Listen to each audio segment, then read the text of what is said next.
Okay बच्चों, देखो start करते हैं क्वेश्चन नंबर 2, प्रश्नावली 1.2 का क्वेश्चन नंबर 2 क्या कह रहा है।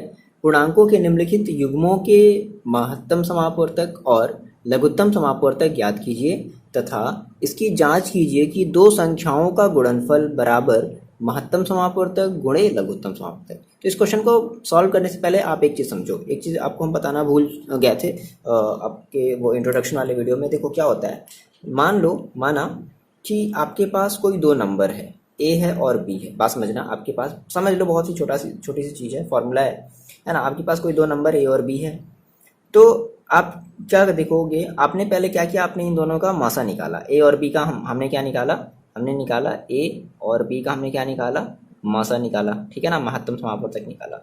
सिमिलरली फिर हमने ए और बी का हमने क्या निकाला, हमने ए और बी का फिर से हमने लघुत्तम समापवर्तक निकाला, ठीक है। ए और बी का हमने लघुत्तम समापवर्तक निकाला और फिर हमने दोनों का आपस में मल्टीप्लाई किया।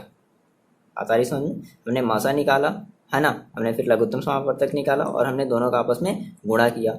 और ये जो दो नंबर थे, इन दोनों का भी हमने आपस में क्या किया, इन दोनों का भी हमने आपस में गुणा किया, ठीक है। तो ये देखा गया कि जो इन दोनों का गुणनफल यानी कि इन दोनों को जब गुणा किया गया है ना, तो इसकी जो वैल्यू आई, इसका जो मान आया, और इन दोनों को जब गुणा किया गया तो इसका जो मान आया वो आपस में दोनों बराबर हो गए। तो ये आपका इस तरीके से एक बन जाता है फॉर्मूला। अब इस फॉर्मूले में देखो कभी कभी क्या बोलेगा, अभी आपको आने वाली ये क्वेश्चन में दिखेगा। मान लो एक नंबर दे देगा, बात समझना, कोई एक नंबर दे दे, केवल मान लो ए दे दिया, ठीक है। अब कह दिया कि कोई दूसरा भी नंबर था और दोनों नंबरों का जब मासा निकाला गया तो समथिंग कुछ आया, और जब दोनों नंबरों का जब लघुत्तम समापवर्तक यानी जब लसा निकाला गया तो समथिंग कुछ आया। अब वहां से भाई बताओ हमको बी की वैल्यू क्या है, यानी कि दूसरे वाले नंबर की, जो दूसरे वाले नंबर का जो मान है, दूसरा वाला नंबर कितना है। कुछ नहीं करना है, आपने मान लिया एक नंबर बी है, दूसरा नंबर आपका एक नंबर मान लो कुछ भी दिया हुआ था, है ना, आपने दूसरा नंबर मान लिया बी, तो आप बी को यहीं पर छोड़ दोगे और एक इधर आप अपॉन में ट्रांसफर कर दोगे। तो इस तरीके से हम अपने क्वेश्चन को सॉल्व करेंगे, ठीक है ना। फिलहाल आने वाले क्वेश्चन में, लेकिन फिलहाल के लिए भी हमें क्या निकालना है, अभी हमें पहले ये चेक कर, हमें ये पहले मासा और लसा निकालना है और फिर हमें इसको चेक भी करना है इस वाले फॉर्मूले के अकॉर्डिंग। ये जो आपका फॉर्मूला दिया है ना, ये आपका एक फॉर्मूला है, इसको आप अच्छे से नोट डाउन कर लो। ओके, अब समझते हैं क्वेश्चन को। बहुत आसान है सर, आप कर सकते हो, ट्राई तो कर सकते हो, इतना तो आप कर सकते हो। आप लसा मसा तो क्लास 9 में से ही निकालना सीखे हो ना। चलो देखो बच्चे, समझते हैं हम क्या कह रहा है मेरे पास। हम पहले फर्स्ट क्वेश्चन की बात कर लेते हैं, ठीक है। मेरे पास कितना है, 26 है और 91, और कौन सा मेथड से कह रहा है कि युग्म के चलो कुछ नहीं बोला तो आप फ्री हो। अब आप क्या कर लो, अब आप 26 का गुणनखंड कर लो। क्या कर लो, 26 का आप गुणनखंड कर लो। तो 2 और 2 एकम 2, 2 तिहाई 6, ये 13 से जाएगा, ठीक है। तो आपने कहा सर 26, तो 26 को हमने कुछ ऐसे लिख दिया, 2 गुणे 13। इतनी बात समझ में आ रही है। आपने कहा सर 91 भी है मेरे पास, कोई बात नहीं, तो मैं 91 का भी क्या निकाल लेते हैं, गुणनखंड कर लेते हैं।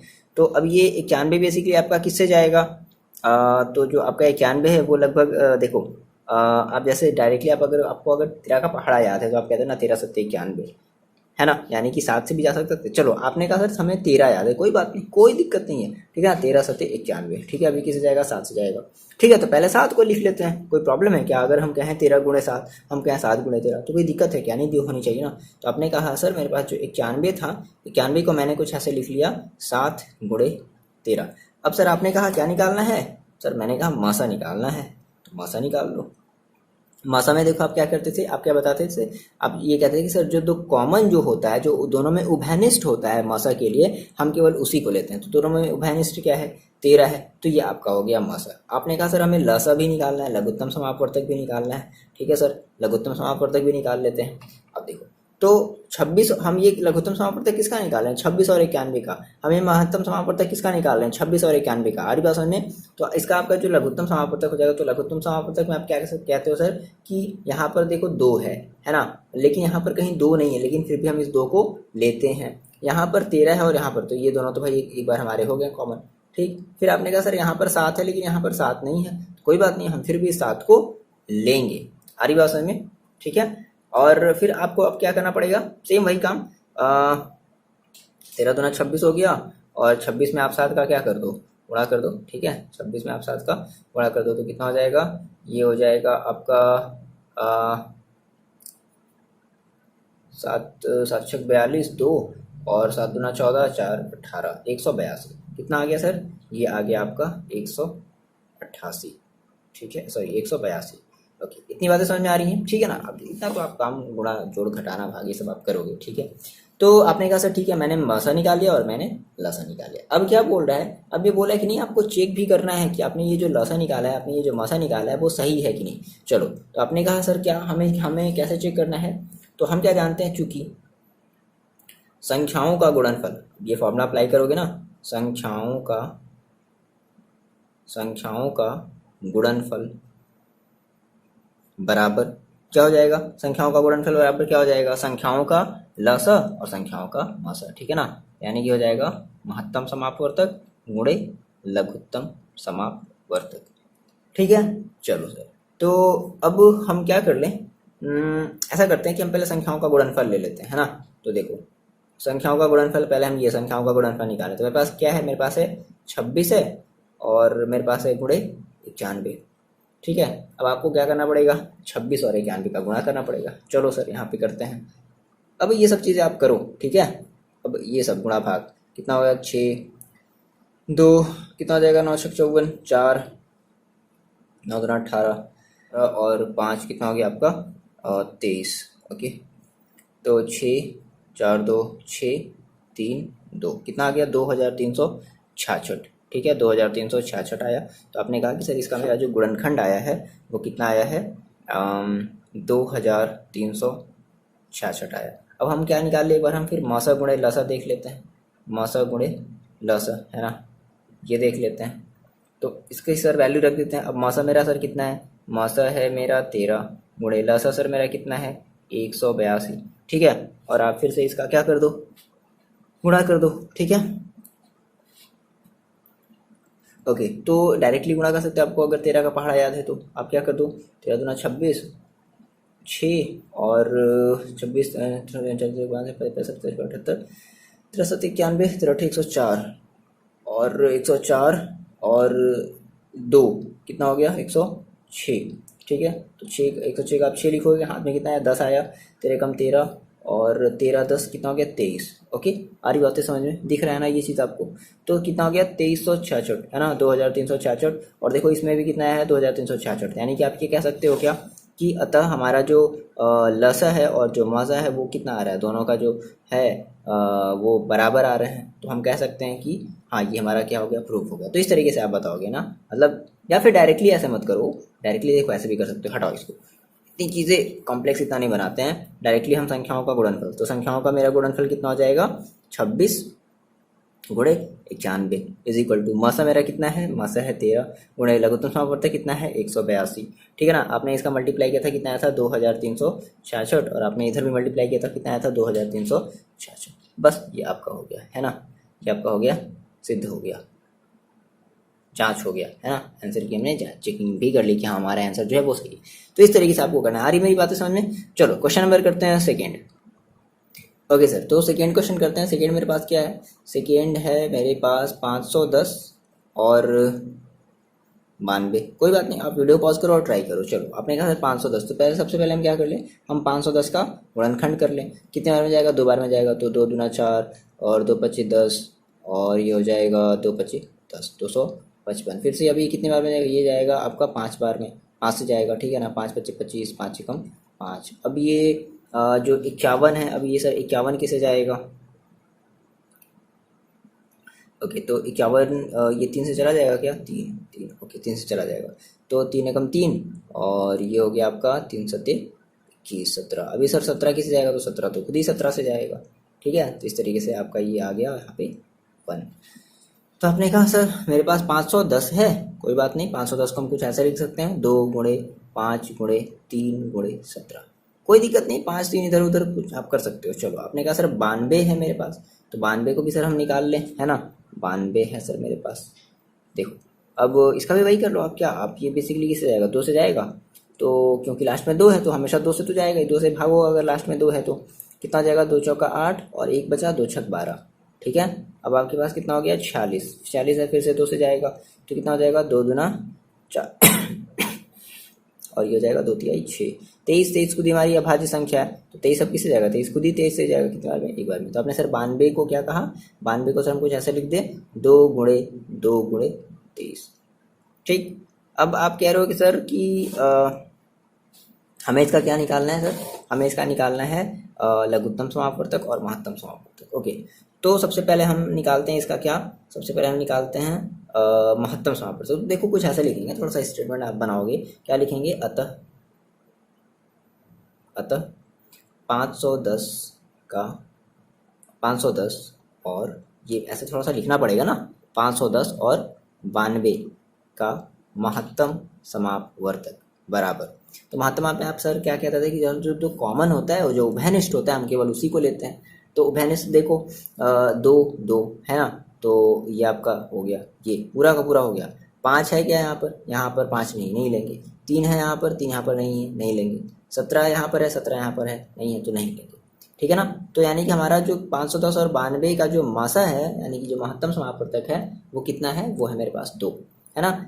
यानी कि 2 वो बड़ी से बड़ी हमारी संख्या, याद करो, आपको महत्तम समापवर्तक का परिभाषा याद आया कि हमारी 2 ऐसी बड़ी से बड़ी संख्या है जो 510 को और 92 को पूरे तरीके से विभाजित कर सकती है। ठीक है ना।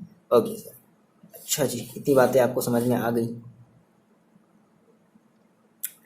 ओके, नेक्स्ट हम क्या निकाल लें, हम लसा निकाल लें किसका, तो हम निकाल लेते हैं लसा 510 और ये लिखना पड़ेगा थोड़ा सा स्टेटमेंट, और 92 का लसा लघुत्तम समापवर्तक। तो कितना हो जाएगा सर? ठीक है, आपने कहा सर ये कॉमन है, देखो ये तुमने इसको ले लिया गोड़े, यहाँ पर 5 है क्या, यहाँ पर कहीं 5 है, नहीं है ना, तो आप 5 को भी ले लोगे, ये 5 भी हमने ले लिया। यहाँ पर 2 है क्या, ऊपर और कहीं 2 है क्या, नहीं है, तो हम इस 2 को भी ले लेंगे। यहाँ पर 3 है क्या, नीचे कहीं 3 है, नहीं है, तो हम इस 3 को भी ले लेंगे। ऊपर 17 है क्या, नीचे कहीं 17 है, नहीं है, तो हम इस 17 को भी ले लेंगे। नीचे 23 है क्या, ऊपर भी कहीं 23 है, नहीं है, तो हम इस 23 को भी क्या करेंगे, ले लेंगे। आगे इतनी बातें समझ में। अब सर आपको यहाँ पे थोड़ा सा इसका मल्टीप्लाई करना पड़ेगा सर।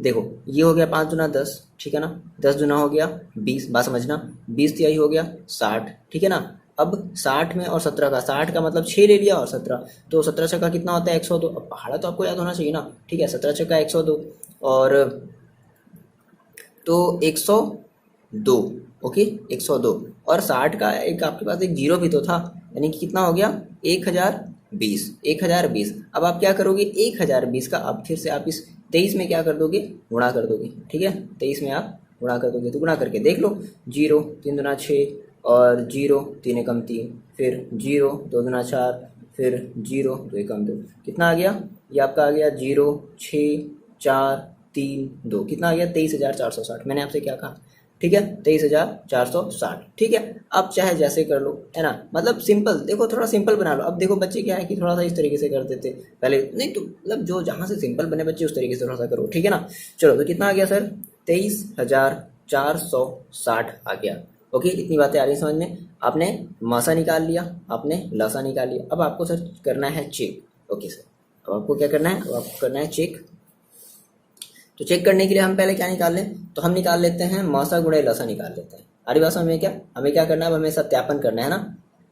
ओके, अब हमें सिद्ध करना है, मतलब हमें चेक करना है। तो चेक को हम क्या लिखेंगे, सत्यापन हम करने वाले हैं। तो सबसे पहले हम निकाल लेते हैं क्या, मासा गुणे लसा लघुत्तम समापवर्तक। ठीक है सर, आपके पास मासा कितना है, मासा आपके पास 2 है, गुणे आपके पास लघुत्तम समापवर्तक कितना है, तो 23,460 है। आरी बात में 23,460 है। अब इसका डायरेक्टली गुणा कर दो, तो कितना हो जाएगा देख लो, ये पहले तो 0 यहाँ पर हो गया, फिर 6 दूना 12 2, 4 दूना 8 8 1 9 और 3 दूना 6, ओके, और 2 दूना 4, कितना हो गया 46,920। ठीक है, ये आपका हो गया मासा गुणे लसा।